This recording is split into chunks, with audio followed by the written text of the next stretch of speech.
Hello everyone, welcome to the Impressive channel. Dr. Dre finally opened up about his abuse towards Dee Barnes way back in the 90s. Any man that puts his hands on a female is a fucking idiot.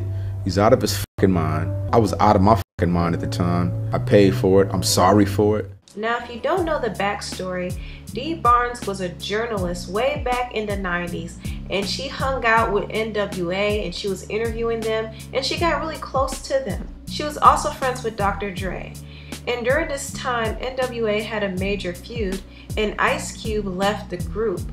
And Dee Barnes, she was a journalist and she was trying to remain neutral, and she wanted to interview Ice Cube to see the reason behind the feud. However, that backfired and Dr. Dre beat her up. Dre assaulted her, grabbing her hair, slamming her face and body into a wall, and kicking her in the ribs. But here's what NWA themselves had to say about the incident back in March. That's what she get. I hope she get it again.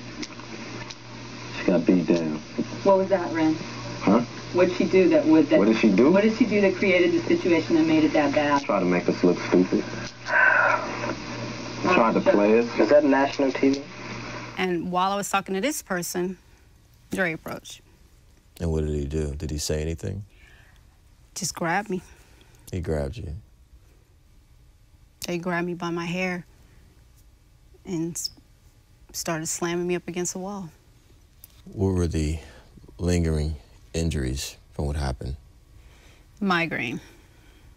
Major migraine. It's always on the same side, you know, the side of my head. To this day? To this day. 24 years later. 24 years later. Dr. Dre didn't only abuse Dee Barnes, but he abused many women he was involved with, including Michelle. And I've talked before, you know, in radio days about Dre and putting his hands on, not just you, but remember that old VJ, Dee Barnes? Well, I stayed because it was normal. Well, after the first hit, you don't think they're gonna do it again.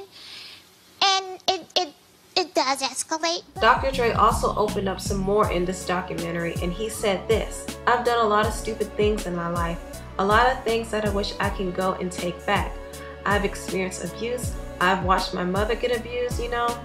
So it's like there's absolutely no excuse for it. No woman should ever be treated that way. I have a dark cloud that follows me, and it's gonna be attached to me forever. It's a major blemish on who I am as a man, and every time it comes up, it just makes me feel effed up. So it's just like, what do I do? What do I do to get rid of this dark cloud? I don't know what else to do. I'm learning. I'm trying to become a better person, a better man. In the end, I've hurt people that I care about, and for that, I'm really sorry." Now, some people may wonder if Dr. Dre's apology is sincere.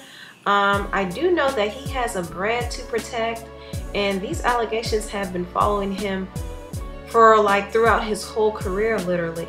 And I commend him for finally addressing it and finally apologizing for it. And hopefully he reaches out to Dee Barnes privately and really apologize for what he did to her, because it was very traumatic. She's still suffering from headaches to this day from the amount of punches and blows he did to her head. So it's really sad, but once again, I think people can change, and I do commend Dr. Dre for opening up about it.